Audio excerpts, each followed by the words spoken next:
So we're often asked if we receive additional revenue when property values change. Well, that depends on why the property value is changing. If it's due to new construction, yes, we receive additional revenue from new construction. If it is because we've passed, we also receive additional revenue if we've passed a new levy, like we did in 2019.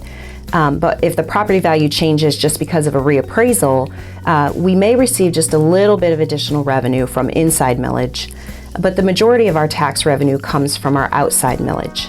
Outside millage is the voted levies that the community has approved in the past. So the district does not receive additional revenue on this outside millage. As property value increases over time, the effective rate of those voted levies or of that outside millage is reduced so that the district receives the same amount of revenue from one year to the next. The relationship between property value and that effective tax rate is an inverse relationship. So as property value goes up, the effective rate is rolled back or reduced so that we continue to receive the same amount of revenue on those voted levies. The same will happen if property value decreases. If our district's overall property value decreases, that effective rate will be rolled up. So again, we receive the same amount of money from one year to the next on those voted levies. So the graphs that you see coming up next are comparisons of the school districts in Montgomery County and how we compare from an effective tax rate standpoint to all the other effective rates to the other school districts.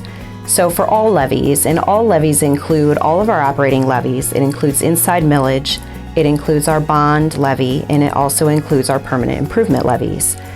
We are at an effective rate of 46 mills, and that's about right in the middle of all of the districts in Montgomery County.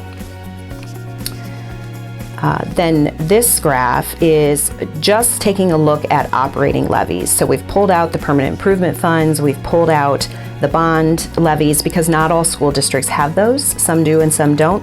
And so to take a look and to try to see a comparison of where Centerville is compared to other school districts, we're still somewhat in the middle, maybe off to the right just a little bit higher, but 42.23 effective mills are assessed for our operating levies.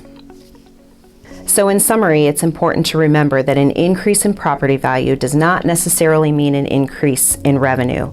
The increase in revenue that we would receive from a property tax reappraisal is on the inside millage, but that increase is very minimal.